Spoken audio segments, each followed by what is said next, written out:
a reverse bench, or I guess it would be the opposite of a prone position, because we're going to use our hands to support ourselves, but our bodies are facing up. Okay, let's just start out with the feet together, nice little sitting position. Relax shoulders. Take the palms and put them right on the floor. I'm going to slide the palms all the way past the hip. So that's how I can take my fingers and draw a line from the back of my hip.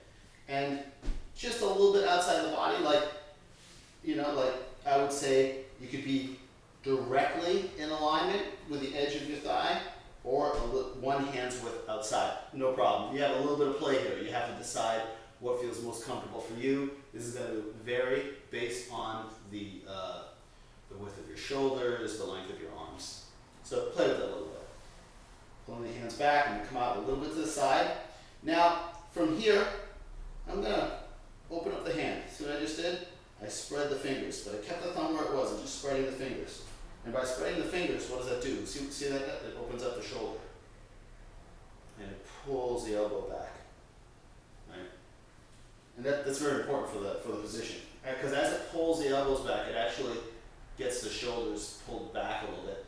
And there's a couple ways to do this position, but right now let's just focus on these shoulders back. So once I get in my position, hands out, right? Circling out, shoulders down. First thing I'm going to do is see that crunch in my stomach and push down on the floor by shrugging the shoulders down and lift the whole body off, right? See, lift the whole body off, right? And nice and balanced, crunching under, right? And that's the first thing I'm going to do. My knees right now are slightly bent, just so I don't,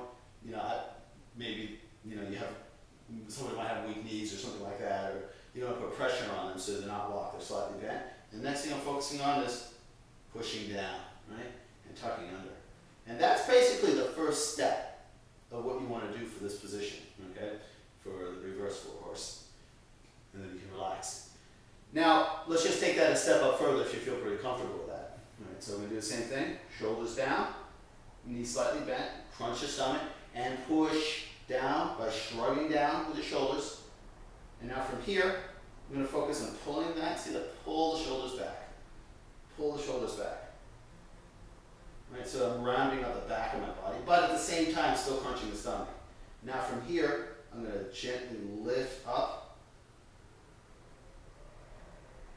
and pull back. See that? As I come up, I'm still pulling back with the shoulders. Now, there's a temptation to lift the stomach in the air, but that's what we're trying to resist. There's a temptation to just lift up and stretch up, but that's not really what we're focusing on, because you still want to keep the stomach crunched the whole time. Because you could just push down, stick your belly up in the air, but see if you can focus on these key points first. Okay, so slide the hands back, shoulders down, fingers out, knees bent, stomach crunch. Push down, pull the shoulders back, crunch under. Now if you watch my feet, I'm going to lift up, keeping the stomach crunched until the feet touch the floor. That might be hard, so it's okay if they're a little up, right?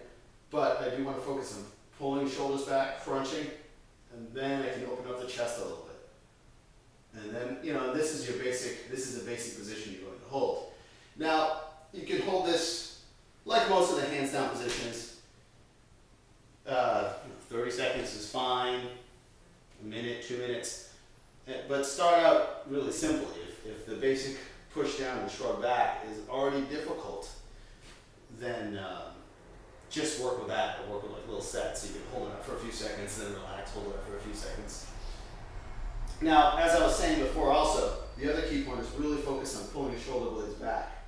Because once you can pull your shoulder blades back, you actually are activating the back part of your body and crunching the stomach. It's possible to do this with the shoulders forward too, but right now let's just focus on this one as a